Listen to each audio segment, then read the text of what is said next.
start the show. Okay. So everybody, people have already joined us in the last 5 minutes. Thank you very much.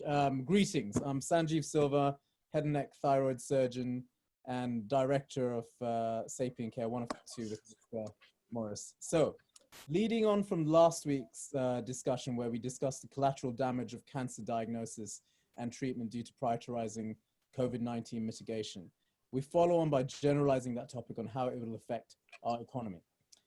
So today's title, Optimal Health or Economic Survival, the Politician's Dilemma.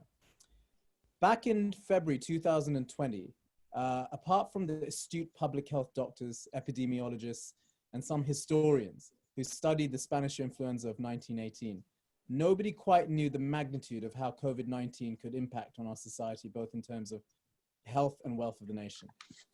In late February, my partner, Nick Morris, consultant gynecologist, got together with me and we wrote a protocol which we thought was based on common sense and sent it out to Boris Johnson and Matt Hancock.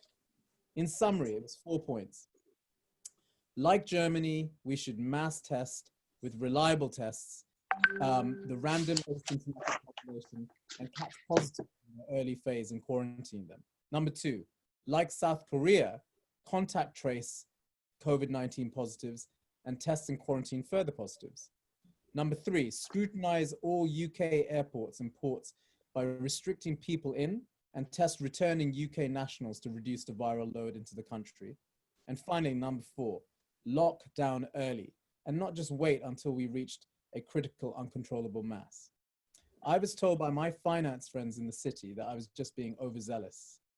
But to my mind, investing millions then would have saved us billions now. In the States, it would have saved them trillions.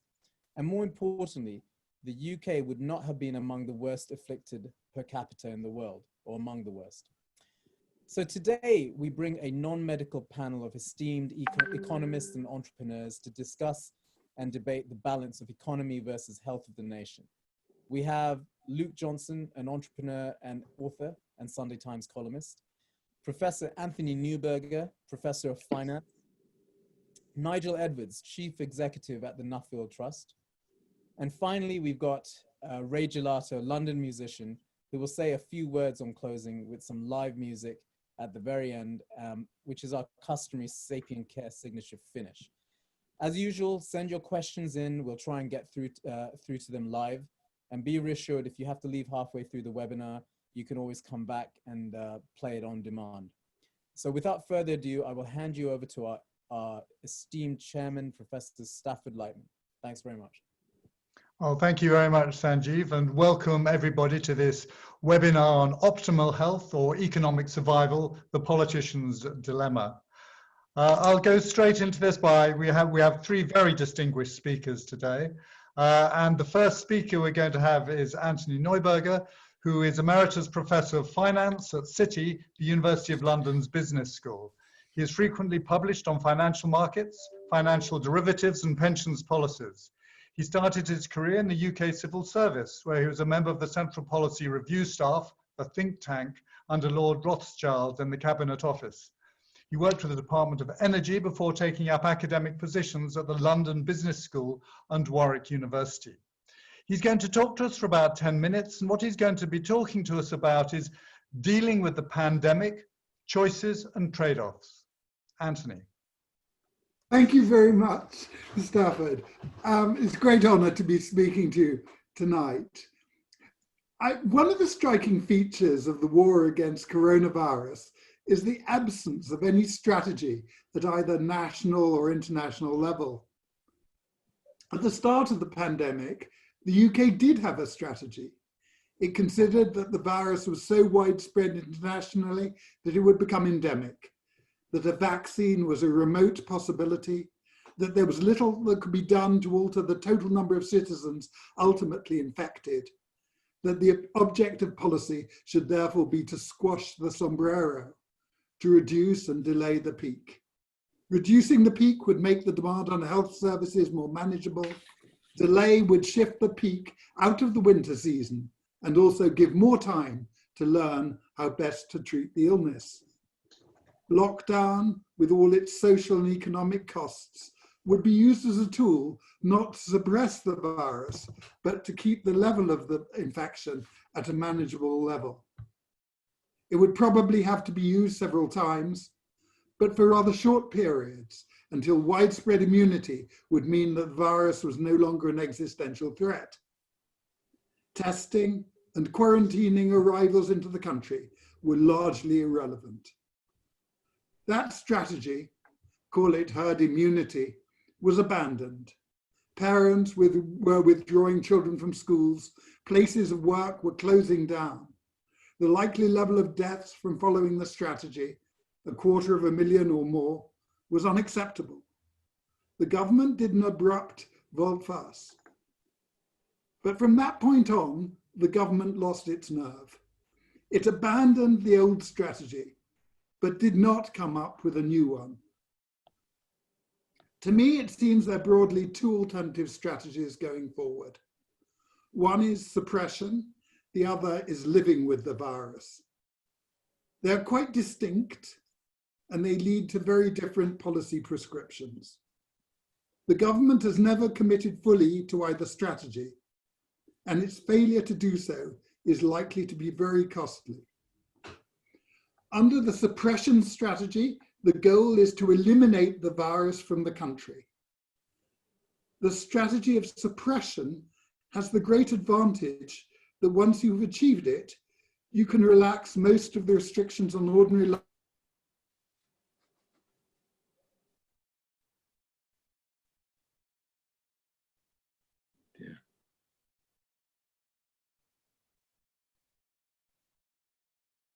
To suppress the virus, you need to get the level of infection so far down that you can track and trace virtually every case. The demands on track and trace are enormous. You need to identify everyone who is infected and isolate them. We're nowhere near that point, either on the level of infection or the effectiveness of track and trace. The majority of people who are infected are not tested, so do not even enter the track and trace system. A significant minority of people who are tested positive cannot be contacted. Where they are contacted, their contacts can often not be identified or persuaded to self-isolate. You need strong coercive powers to make this sort of track and trace effective. So long as the virus is endemic elsewhere, maintenance of virus-free status also requires strict controls on people coming into the country, whether returning nationals or foreign nationals. Quarantining arrivals and the bloated rhetoric on track and trace suggest the government is seeking to follow this strategy. But the relaxation of the lockdown when the disease is still widespread throughout the country suggests the opposite. From the perspective of any government, the suppression strategy does have one great virtue. The message is very simple. Kill the virus.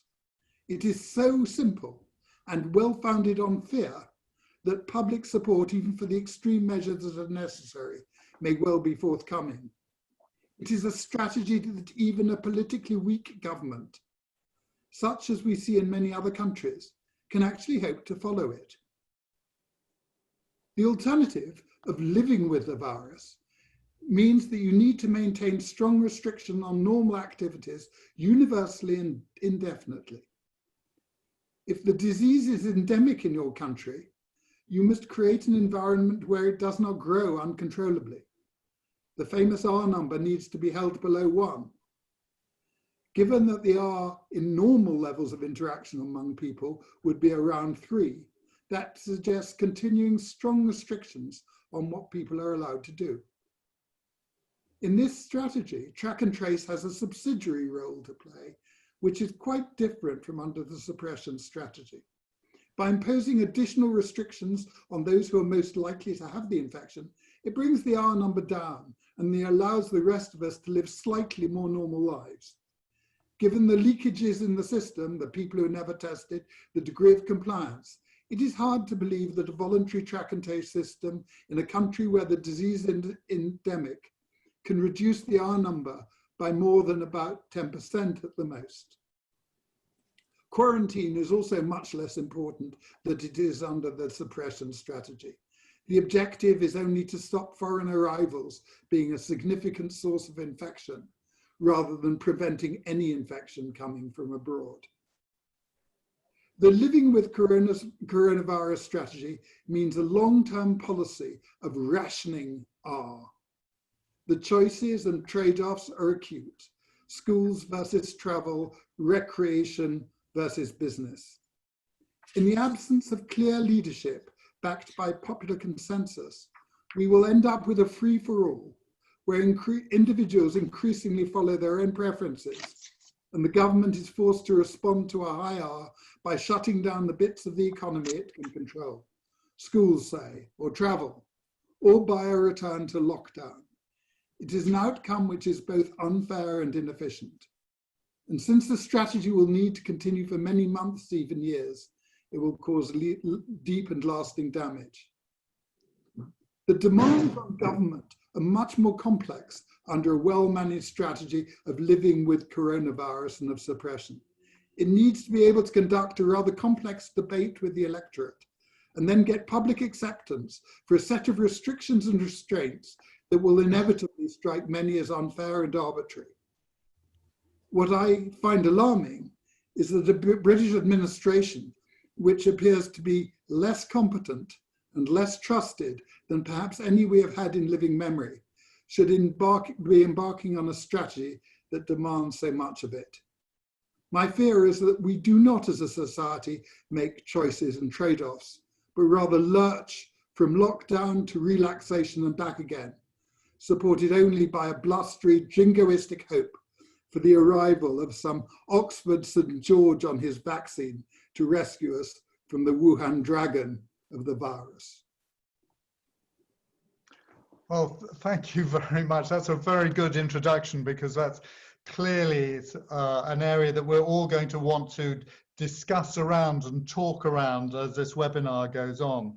So, I mean, basically what you're saying is that if there's no vaccine, we would do better by suppressing and eliminating the virus as fast as possible to save life, rather than to have a containment strategy to keep the R number as low as possible. So no, presumably... I'm not saying that, sorry. I'm saying there are alternative strategies. I'm not in a position to say which one, whether either strategy is feasible. I don't know. I'm not a scientist. I don't know enough about the science. So it may be that one or other is infeasible. What I do know is that unless we commit to a strategy and try and enforce it rationally, we will end up imposing huge costs. Well, that is a very good starting point for us, and I'm very grateful. We will probably talk much more about this in the general discussion at the end. I think at this time it's probably appropriate to go on to ask Nigel Edwards, our second speaker, to talk. And Nigel is Chief Executive of the Nuffield Trust. Prior to becoming Chief Executive in 2014, he was an expert advisor with KPMG's Global Centre of Excellence for Health and Life Sciences and a Senior Fellow at the King's Fund. He was a Policy Director of the NHS Confederation for 11 years, where he remains an honorary visiting professor. And Nigel has a strong interest in new models of service delivery and a practical focus on what's happening at the front line, as well as a wealth of experience in wider healthcare policy in the UK and internationally. He continues to have an association with WHO Europe and a European Observatory on Health Systems and Policies. Nigel is a well-known media commentator, often in the spotlight, debating key policy issues. Today, what he's going to talk about in the next 10 minutes or so are the challenges to health and social care over the next 2 to 5 years. Nigel. Thank you. I should say I'm a visiting professor at the honorary visiting professor at the London School of Hygiene and Tropical Medicine, but thanks for that great introduction. I'm going to pick up some of the themes that we've just heard, which are about a combination of issues about trade-offs, but also, I'm afraid, also about the general competence of our leadership and governance in this country. It's probably just worth pausing to say, before we went into the pandemic, the NHS and social care system was not in a terribly good state. We had over 40,000 nursing vacancies and key vacancies in a number of medical specialties, in particular general practice, and also years and years of underinvestment in capital, in diagnostic equipment, in beds, and a 10-year austerity programme while demand was probably growing at its greatest point. Andrew Lansley left as a major public policy disaster, but in particular disrupted public health, and while putting it with local government was probably the right thing to do, unfortunately he then hitched it to the bit of government that's had the most cuts and is least trusted by central government. Social care is even worse in some ways. There's been a serial failure for over 30 years to deal with the funding problem, which is still being framed in terms of do you have to sell your house? Whereas the real issue is it's massively underfunded, it's a low wage economy, and it's an extremely fragile provider sector, which we've seen how fragile it is during the pandemic. You'll all have been following the impact that the pandemic has had on the NHS, and the NHS has done reasonably well, I think. Other bits of central government, the testing and tracing regime, for example, the supply chain, the failure to mobilise local resources and to try and do everything centrally. There was a story to tell, which I expect a public inquiry will take many years and hundreds of £millions to come to a conclusion that may or may not be acted on. But the NHS itself perhaps has responded as well as we might have expected in the environment in which it has been operating. The real anxiety I have is more about the going forward. NHS is always very good at a crisis. It is not quite so good at long-term change. Perhaps the biggest challenge is the fact that all of healthcare is going to have to deal with the fact that whether we live with or suppress the virus in either of the previous two scenarios, hospitals and general practice and other bits of healthcare are a magnet for people who are at risk of having infection, and all emergency cases will need to be treated as though they're potentially infectious. Even if we have a very, very reliable point of care test, there will still be an increased risk, which means much larger investments in infection prevention and control measures, staff using PPE, and dealing with some of the spacing and bottleneck problems that we've got in our hospitals, again the result of long-term efficiency cuts, where we have fewer single rooms in hospitals in other countries, we have narrow corridors, we have quite a few small hospitals, perhaps with only one CT scanner, all of which needs to be cleaned, of course, in between patients at a much higher rate than you would normally do. So we have the staffing pressure, which will continue because quite a lot of the staff are themselves at risk of catching COVID and having serious implications if they've got long-term conditions or they're older. And even if they're not, spending 12 hours in personal protective equipment on a shift is not something that I think quite a lot of staff will be able to do. I think we see a very substantial drop in productivity in the hospital sector. We went into the crisis with a waiting list of 4.5 million people waiting. It's much, much worse in Northern Ireland and Wales, it has to be said. Every month, an extra 1.5 million people start a new treatment pathway. So we've seen the only reason waiting lists are not growing at the moment is people have not been going to GPs. So we've seen a major drop in patients referred for cancer screening, for example, which I think is likely to produce a substantial tail in terms of a burden of disease and mortality and morbidity. Also, it's pretty clear that there's a rather unfortunate and unpleasant tail from having had COVID in terms of neurological, kidney and respiratory problems and the cardiac problems that people are going to need help with. So all in all, longer waits, drop in productivity, and a similar challenge in community services and continued fragility in the social care sector, which I think is going to lead us to some very, very difficult choices about who gets treatment. And while we've seen a sort of big boost from a shift to digital in both outpatients and general practice, it's nowhere near enough to offset the productivity loss. There's lots of things you can't do by phone and video. They don't necessarily take that much less time. So I think my anxiety is we will have such a drop in productivity, and indeed you might characterize this as saying that we will have the expectations of a high income country but the capacity of a middle income country, and whether people are really going to be prepared to face up to some of these challenges, or whether we will see people saying, well, I'm going to self-pay, and at the point at which they're self-paying, they start to say, I'm paying all this tax, but I'm still having to mortgage my house to have my hip replaced. I think there's some fundamental challenges that we have already proved ourselves as a country to not have the political or governance system to really satisfactorily think about. Thank you very much. So what's unclear to me, and you've obviously brought this up, is that if there is no vaccine, I mean, how you have the experience of this, how can the NHS reorganize itself? So, I mean, for inpatient care, endoscopy, dentistry, ENT, and things like this, how can we make sure that we actually maintain our capacity? And because we've got used to a certain capacity in the health service, and we were complaining about it before COVID, but clearly this is going to be much more difficult afterwards.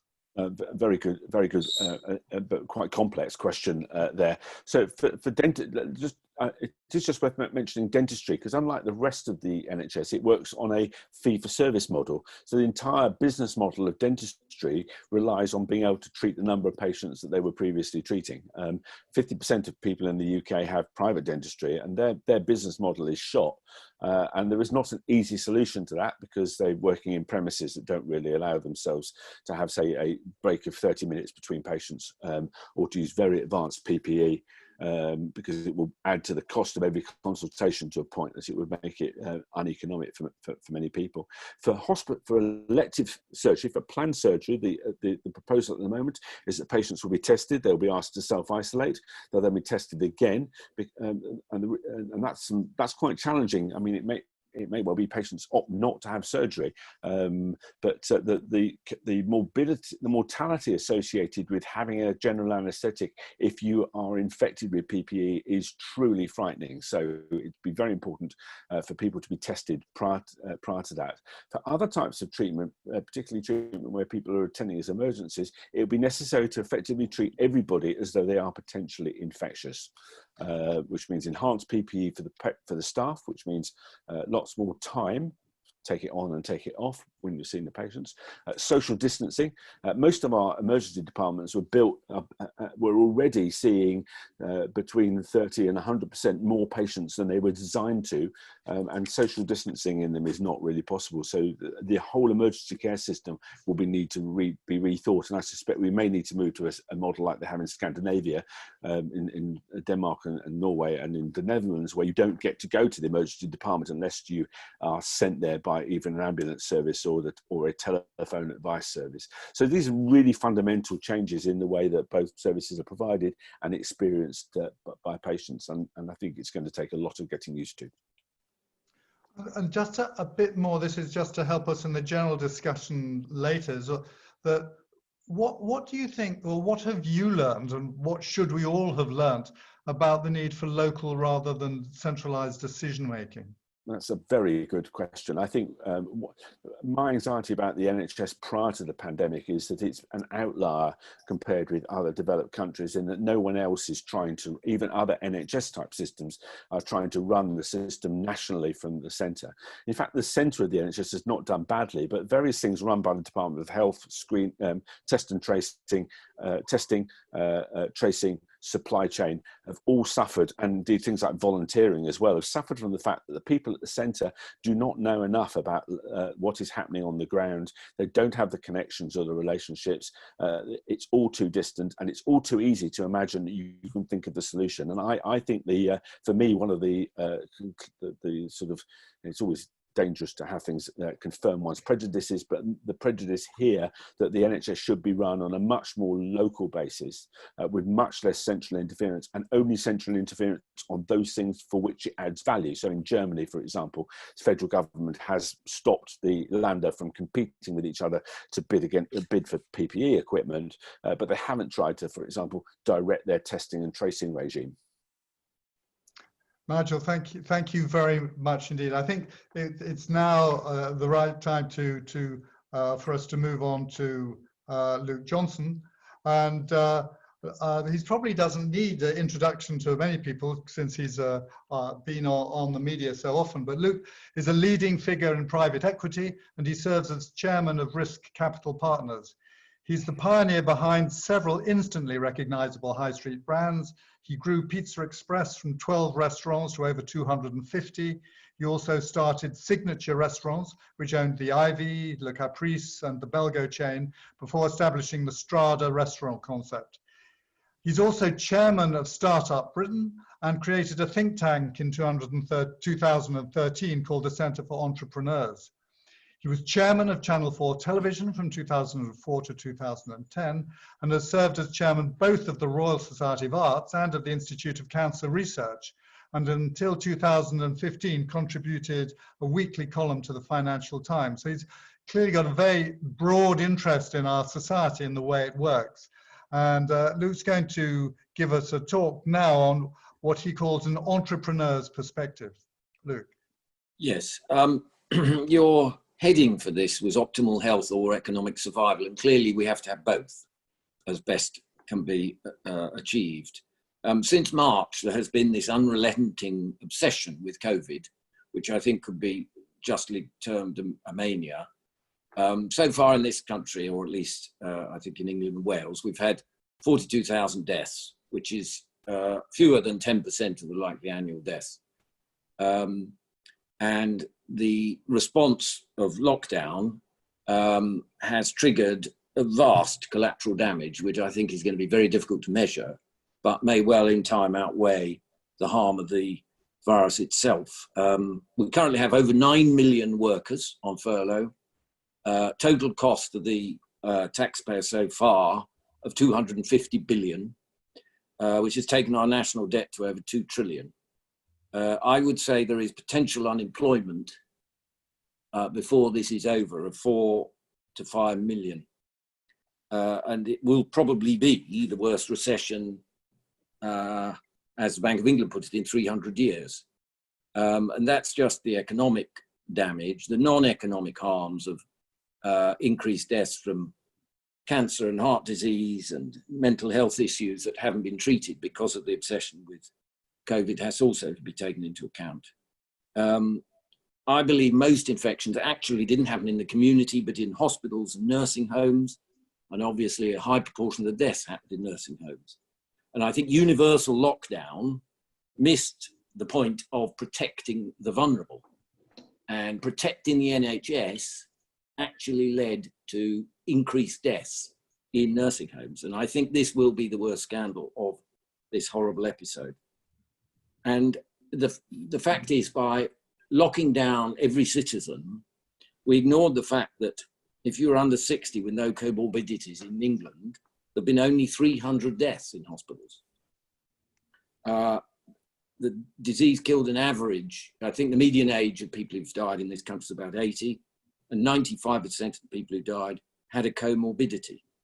And so I think the whole idea of lockdown, which we rushed into, as you've heard, was a bad one. I think the one thing government have done wonderfully well in this whole episode is what I call Project Fear 2. The government's propaganda to scare the population witless, which they have achieved beyond measure. This was incredibly effective.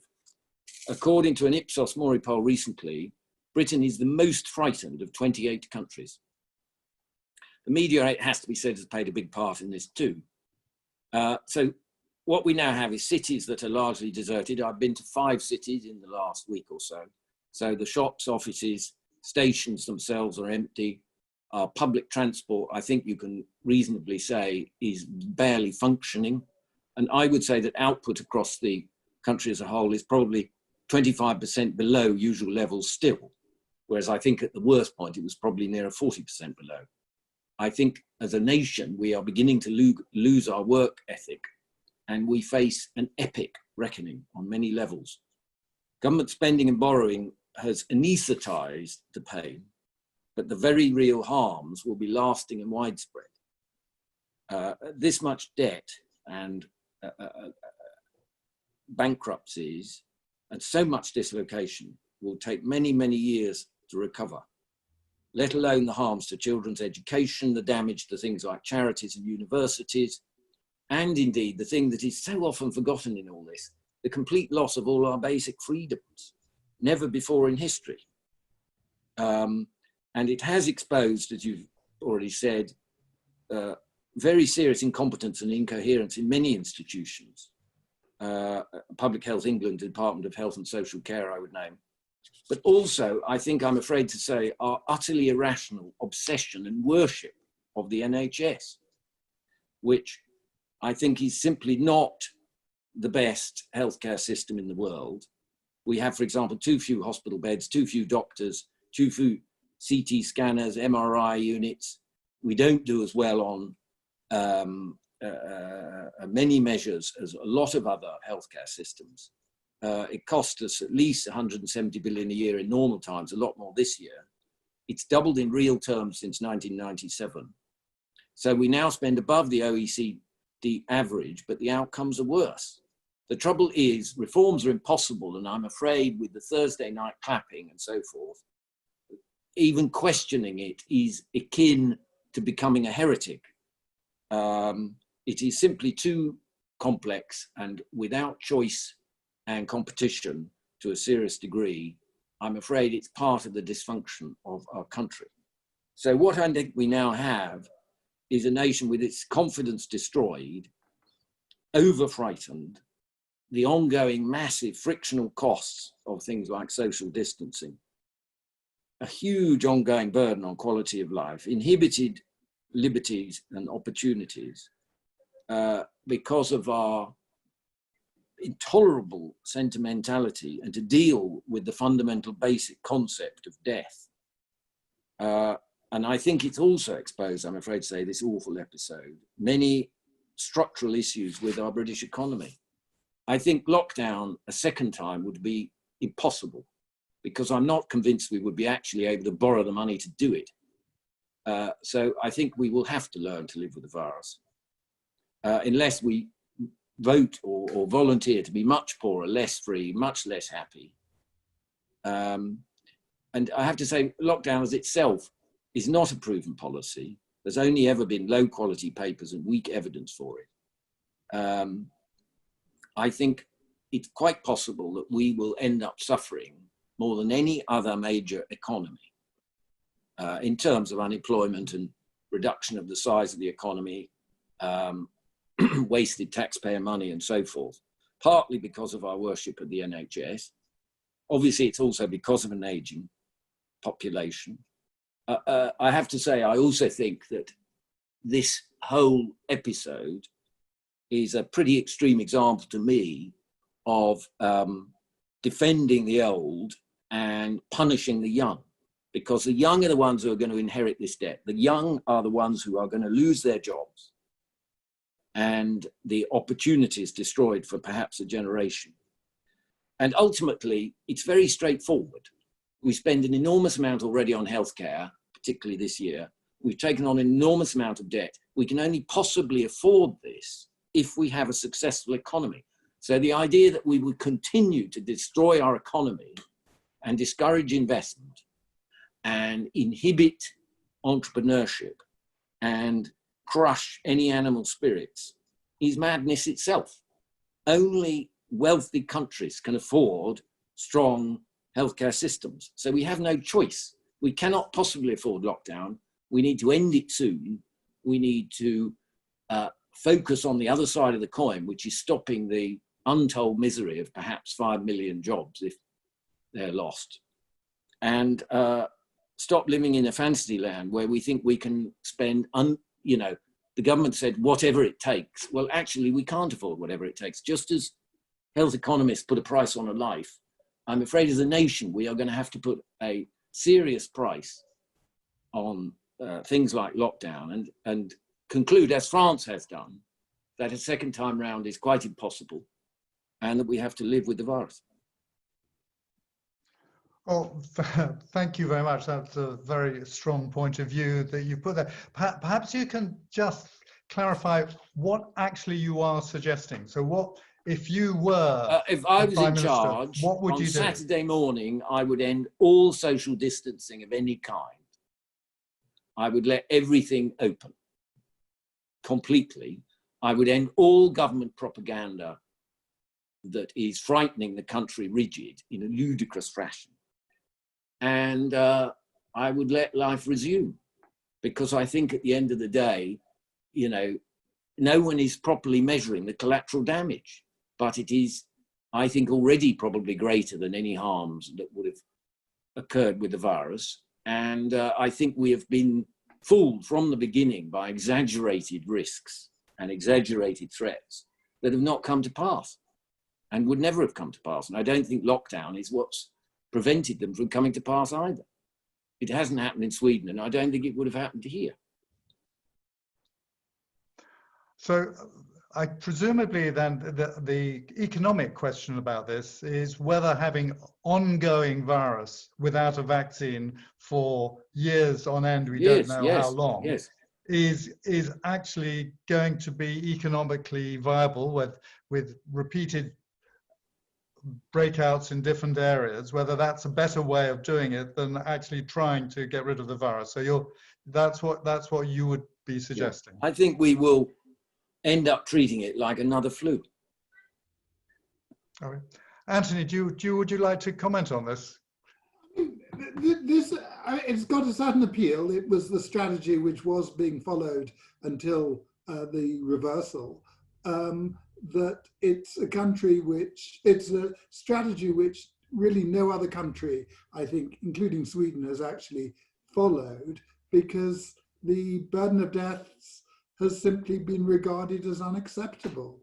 That presumably, you know, if you get 50,000, nearly 50,000 people dying when, I don't know what the latest figure is, 15% of the population or 10% of the population has had it, you are looking at hundreds of thousands of deaths. Well, we don't know that. We don't know that, do we? We don't know that, but it's difficult to avoid seeing that as a central forecast. But then what about the collateral deaths from cancer not being treated? No, or heart disease, or suicide, or, you know, other damages? There are doubtless other costs and damages from lockdown, but what was remarkable was not, to my mind, the government created huge fear, but the fear existed in the population, and that led the government's hand to be forced. I mean, what you actually had was people stopping sending their children to school. What you had was offices closing down because employers didn't want to take the risks the health. But this is precisely the point. I mean, Sweden, you cite Sweden, it's not a good advertisement for your case at all, not least because they've done very poorly compared with the other Scandinavian countries, but they have also suffered. But they haven't done poorly compared to us or Scotland. Let me finish.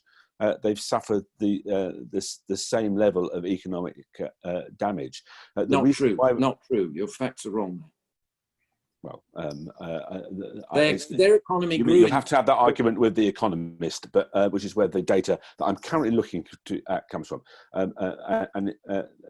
I just think you perhaps not understand. I'm not a great fan of our policymakers in government, but there is a real problem here, which Anthony's put his finger on, which is the public voted with their feet. And one of the reasons they did it is what's called the identifiable victim problem, which is in theory, we can all worry, and you're right to be concerned about people with cancer and people with heart disease and stroke, but those are statistics, whereas the fact that you may get an infection gives you a very, very visceral feeling that you're at risk, and people will have voted with their feet.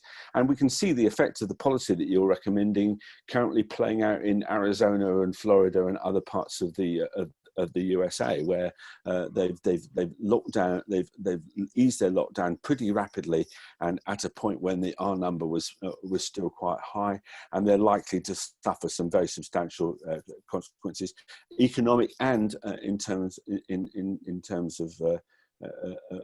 We shall see. I think it's young people getting it there who are not going to die. Well, young people can die, and of course, young people. I know, but not many. not many. But they don't just stay with other young people. And you made the point, which I think was right, which is the message should have been protect the vulnerable, not protect the NHS. Yes. But they will go and see their grandparents and their parents, and they will give it to them, and we will see what happens, as you say. But I think this sort you're sort of constructing a slightly straw man in terms of your argument, and it doesn't really help us because we are where we are now. And I know that. That's why I said we should end lockdown. Well, yes. I feel slightly nervous about that, and I think so do the public. So you can end the lockdown, but whether they'll come back is a interesting. Well, and also I disagree with you and Anthony about the fact that I think the government did play a very, very major part with the media, 50-50, in scaring the public. I think they scared the public very significantly. I think they kept the fear up, and I think that they need to end it now. I think it's had incredibly damaging consequences. Well, can I step in? Luke, you made some. I'm currently sitting in Mainz, Germany, and I've been here for the last couple of weeks observing. This is a country that listens to their government. They've got a chancellor who was a quantum chemist who understood the research and what the public health scientists were saying at the very beginning. They trust their government and they're going about their daily life, and they started early. And my point at the very beginning was, and I accept that lockdowns had drastic consequences to the economy now, but I believe, our government acted too late. Had we did everything in terms of lockdown early, contact trace, blocked our airports and ports early, we would have saved a lot more money now and knew exactly what we were doing. I'm just observing it in Germany. So you need to compare with other countries. I also don't think you can compare Sweden with the UK in terms of most of their population are rural. Only under 1 million people are in Stockholm. And but Stockholm compares well with London. So no, it doesn't. I mean, we've got 8 million people. UK, London compares well with New York. I mean, that and you know where New York's going. You've got a city that's stuck to public transport. Stockholm is a bicycle city. Most of the country is rural, so they social distance anyway. And as I think Nigel mentioned, compared to other countries in the sort of Scandinavian peninsula, they've done the worst. I mean, my point here is Germany is a country that we can compare well with the UK in terms of population size and economy. They're doing a lot better because they acted earlier and with the same principles. Well, I'm not necessarily disagreeing with the idea that, for example, we shouldn't have prevented people coming in via the airports from various countries where it's obvious there were a lot of infections. So I think that was a mistake, yeah. The countries that they came from were France and Italy, largely. I know, yeah, and Spain, yes. And Spain. Well, we probably should have prevented arrivals from those countries. I think you can't really have it both ways. It says the government was scaring everyone and overblowing it, and then actually say we needed to shut down the world, one of the world's largest air hubs where people come to change planes. And I think there's a. I mean, all of this is hindsight, isn't it? Well, I'm not sure actually, because we saw Spain and Italy happening 2 or 3 weeks ahead of us. So we could have made that decision. And instead, Boris was saying, I'm shaking hands with everyone and going to the pub and we shall go to Cheltenham. So I think that I don't think we need much hindsight to say that we locked down early, we locked down too late. And Imperial, despite some issues about their modelling, and other people basically say that had we locked down earlier, and more effectively lock down the care home sector, we would have done really follow the German example here. We would then have been able to test and trace, which failed for a number of other reasons, but we would have had a better shot at that than we did. So it didn't take too many things to have gone right to have avoided the situation that we've got into. And many of the things that went wrong are a result of either doing the right thing too late or not doing it at all. Yeah, I mean, following kind of Luke's argument, there was a strategy you could have followed, which said, look, the health consequences are going to be substantial, but the costs of lockdown are bigger. We will accept the health consequences and go ahead, which was the strategy they were following. What the alternative strategy is to try and stop it altogether, but to follow the strategy we're following gets the worst of both worlds, and that's what I think is indefensible. Because we're going to end up with a large number of deaths and a large economic cost. That just can't make any sense, whatever your scale of values is. No, I think that's probably right. Had we not locked on at all, though, almost all the modelers agree that the death toll would have been extremely large.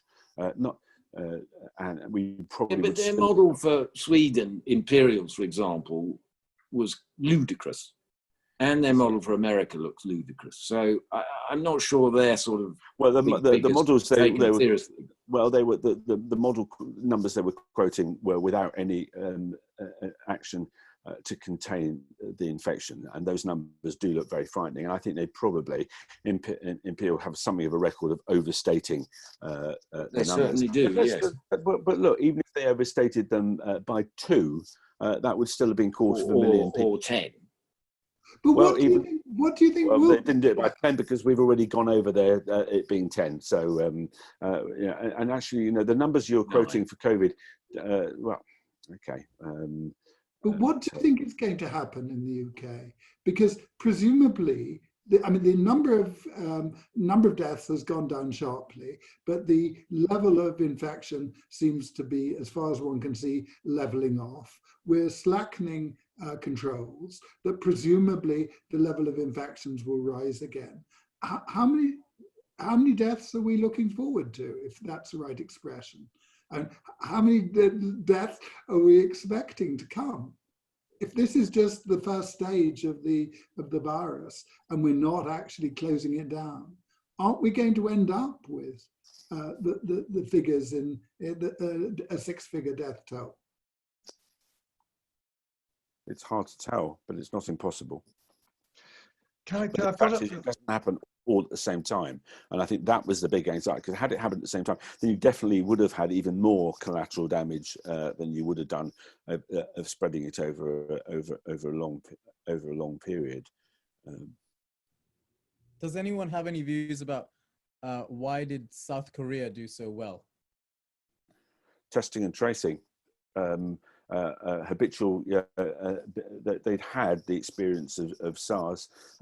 Wearing a mask in public when you during periods of infection is culturally accepted, and they've had an extremely efficient data-enabled test and trace regime, and lots of laboratory capacity to allow them to do that. That seems to be, whereas we've in the complete sort of pursuit of running everything at 98% capacity because we think that's efficient, had very little capacity, which combined with our highly centralised decision-making processes is a problem. The Mayor of Seoul, for example, has got much greater discretionary powers to take public health actions than, say, the Mayor of London. So it's a combination of culture, capacity, efficiency and speed of organisation, and a willingness of the population to comply with wearing masks and observe social distancing because they've experienced a pandemic of this sort previously. And in doing so, they've eased the burden on the economy now. Yes, of course. Yeah. Which is my point about.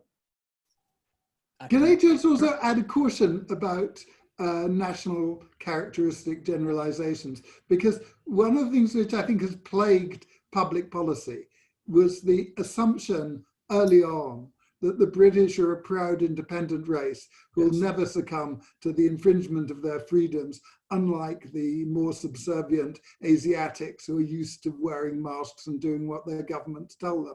Well, I don't think I was making that I don't think I was making a national characteristic generalisation. That is actually an observation about what career is like. That they've had SARS, and they will wear masks when there was an infection. I don't think there's anything about subservient Asiatics. Sorry, Nigel, sorry, I should make it clear. It was not a kind of snide attack on what you were saying. But your point about British exceptionalism, I think, is absolutely spot on. But I think that one of the things which strongly influenced the original position for going for herd immunity and the reluctance to enter lockdown was precisely this assumption that the British would not adhere to it. The imperial paper we're talking about envisaged a compliance rate of 50 to 75% because of our proud Britannia tradition. And what's actually been remarkable, and I think a surprise to politicians, has been the degree of compliance. I mean, what Luke calls Project Fear, other people would call compliance. And, you know, if you go around London today and you see how deserted the streets are, it's not because of the formal restrictions that the government has imposed. It's because of the restrictions people are imposing on themselves, that they're scared to go out. And so compliance or fear or something is very important. But I just think in future policy making, we should not succumb to national stereotypes, which turn out to be quite misleading. The worst national stereotype, though, is that sort of British exceptionalism. We have the best scientists. We don't need to look at what's happened in Asia. We can ignore those. We don't need to lock down. The right of the British man to go to the pub, all of that stuff, has been at the heart of a number of our rather larger public policy mistakes. Luke said that we can't persuade the British public to vote to be poorer. Well, we already did in 2016. So I'm afraid British exceptionalism and our sort of a bit of a fantasy about ourselves is probably been in play here a bit, and we need to get over it. Can I push you on, because I've got large numbers of questions here, and a lot of the questions that we've got here is asking us to focus on what individual solutions, what you think your solutions might be. Luke has given very clearly an idea of what he thinks his solution is. I mean, I've got an alternative one here from Graham Taylor saying, isn't it perfectly reasonable to keep the over 60s or 65s locked down, including the vulnerable, and letting everybody else carry on as normal? This would protect the economy and the at-risk population. Just a suggestion. I just wonder what other panel members think might be their idea of the best way forward. And maybe, Nigel, I can ask you first. Yeah, unfortunately, quite a lot of NHS staff are over 60, so that would immediately cause some difficulties. But there is some merit in and actually, many people, older and vulnerable people, are continuing to shield despite the relaxation of the shielding rules. So that would certainly help. But of course, they get visited by care workers. They have to go to the doctors. They have to go shopping. It is still a fairly major and dislocating undertaking. And actually, many of them are still at work, as I said. So we're going to have to find some more strategies to be able to deliver care and other types of services to people in their own homes in ways safer, and perhaps stop the pattern of lots of multiple care professionals visiting, and change the way the workforce works, so that you get one person who visits you who's got multiple skills, who can take your blood, who can help you use your video to talk to the doctor, can organise your shopping for you, and this probably means mobilising our communities much more than we have done. I think one of the tricks that we're going to have to learn if we come to terms with being more like a middle income country is how we mobilise resources in our own communities to provide help. And there was a huge upswing in volunteering, which because it was organised nationally, wasn't really taken advantage of to the extent it could have been. But maybe we should be thinking we should be thinking about that. But more generally, I think we're going to have to adjust our expectations. Anthony, have you got a view on this? I mean, I don't. I think that if we're following what appears to be the strategy of living with COVID, then we ought to be much more explicit about it. that we ought to have that people ought to understand that that is what we're doing, and that if we're trying to avoid it going out of all control and becoming totally rampant, and therefore maintaining some sort of social distancing, then we have a sensible way of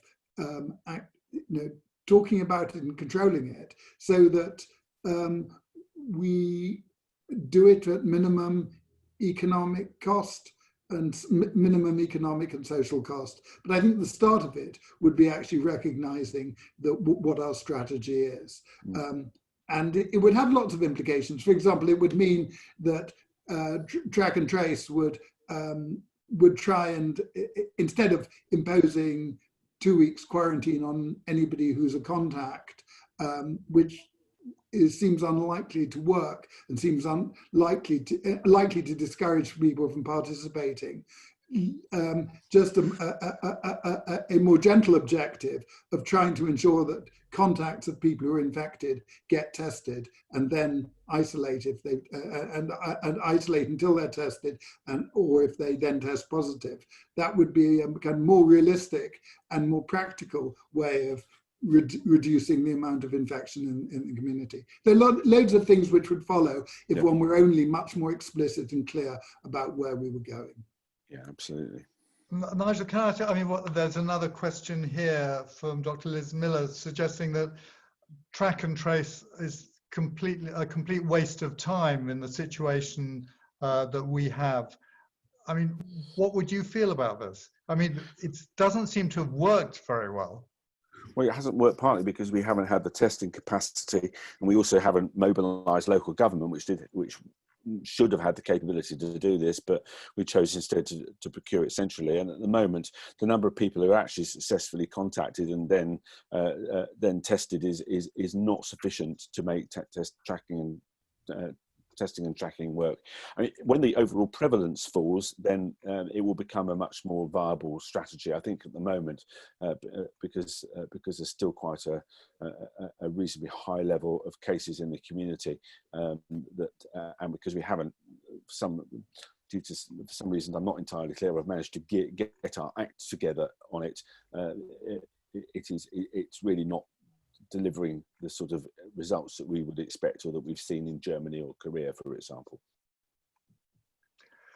We have another question here about basically related to the responsibility of the media in scaring the public, and and also linked to this is the fact that the suicide rate's gone up at least 3 times. The mental health fallout is absolutely dreadful. This is from Liz Miller. How do the panel expect to be able to remediate the damage done to the mental and physical health done to the population by lockdown and the shutdown of the NHS?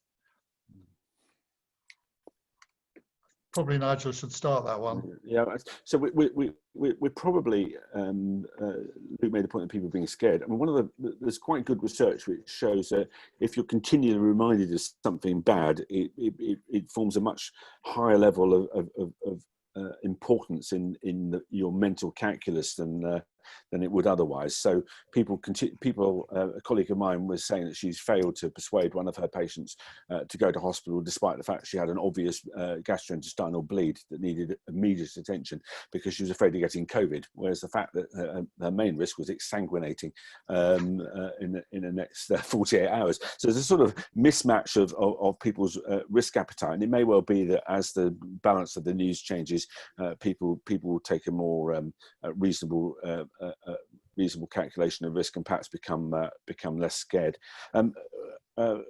We didn't go into the pandemic with fantastic mental health as a society. Our services, particularly for people with mild and moderate mental health problems, have not been great. I think we're probably going to have to invest quite a bit. If we have any money, we will need to be investing much more, particularly in putting mental health services into primary care, into general practice, rather than having it off in a separate service, and integrating it much more. Not least because quite a lot of people go to general practice with conditions that they think are physical and turn out to be related to mental health problems, particularly related to trauma. So I think perhaps we should use this as an opportunity to get much better integration between mental health services and general practice services, because there's a limit to what a GP can do in a 10-minute appointment in terms of really getting to the bottom of the question of why is the patient there, particularly if the issue is one of depression or dealing with trauma. Well, thank you very much indeed. I think we could discuss this for a very long time, but I think we have aired some very important points, and actually there are clearly different solutions that different panel members feel would be the best way forward. But I think that's been an extremely good, open and non-political discussion, which has been really, really helpful. And I'd like now just to go back to Nick to sum up where we are and to introduce our musical guest. Well, Stafford, thank you all very much for joining us tonight. We've had a great discussion, and you've all been able to look at the questions that have come in and the sense of passion. The one thing all of us know is none of us have a solution for this. We've all got our opinions. You know, Sanjeev and I started our plans back in March because we wanted to see what people felt about what needed to be done. And it started as just the two of us, and it developed into something that Stafford and many other people have supported from my profession and from politics. I think tonight's been very helpful because it's shown so many different viewpoints. And I'm very grateful for Anthony and Nigel and Luke for the honesty that they showed tonight. Now, you know, we all miss Soho. And if we think of Soho, we think of Ray Gelato. Good evening, Ray. Good evening, how are you? Well, you know, one of the questions I know Stafford wanted to... Oh, Stafford, do you want to ask what it's been like for a musician over lockdown? Absolutely. What's it been like for a musician over lockdown? We've missed you, certainly. Well, it's been, you know, there's been positives and negatives, many more negatives, where we've all lost all our work, all of it. You know, thousands of pounds of contracts. I had so many gigs abroad, which has all gone. But I've kept busy. I've tried to keep the live stuff, the streaming stuff going, and we're all doing what we can. And there's some incredible creativity coming out of this. But if we had the choice, we wouldn't be in this mire in the first place. You know, it's tough. So what do you actually do when you're not playing? Do you actually play for yourself, or are you writing music? Yeah, I've written several songs in this lockdown, and several of which have come out on video. We've done all the videos virtually with the band, so people record their parts individually. And there's been a hell of a lot of innovation that none of us knew we had in us coming out of this. But you know, we are live musicians, and most of us would really prefer to try to get back, but only obviously under the right circumstances, when it's safe to do so and right to do so. Well, we're certainly very much looking forward to it. I think Nick's going to introduce what you're going to be doing now. I am indeed, but before I do that, there are a few people behind the scenes that I'd like to thank. Rod, who's helped us with the website. Aya, who you can see. Now, Ray, where is Aya at this moment in time? I think she's probably in Baratalia. Aya, are you in Baratalia? Are you in Hampstead Garden suburb? I don't know. Well, Baratalia, as close as I can be to Baratalia right now. There are a few final thank yous before we hand over to Ray. And I'd like to thank Hilary for making the masks for the mask webinar. Stafford, I know, wears his all the time. And I know Bianca's got hers. So, Hilary, thank you for that. And everybody who supported us during the last 8 weeks of webinars. We'll be back very soon. Once Stafford, Sanjeev and I have done our ward round, because working with an eminent professor, we do ward rounds, going through what we're going to do. But now we're going to go on Ray's ward round with Baratalia. So thank you, everybody. And I shall leave you with Ray Gelato and Baratalia. Thanks for asking me.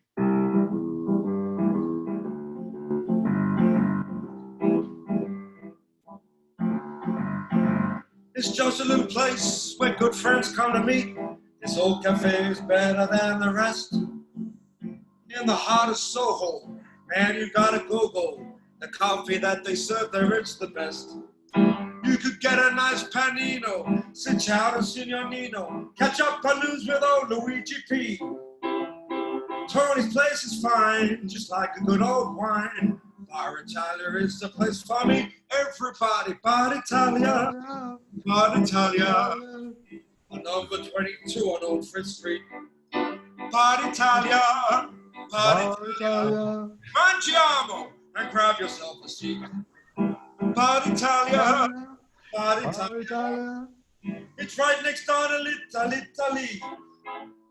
Bella, bella, that's amore. This cafe can tell a story. Bar Italia is the place for me.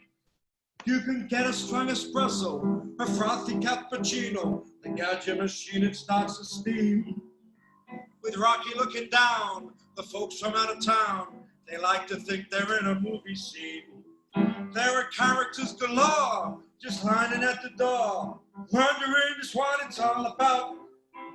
But with this coffee bar, everyone's a star. So come on, everybody, hear me shout last time. Bar Italia, Bar Italia. On number 22 on Old Fifth Street.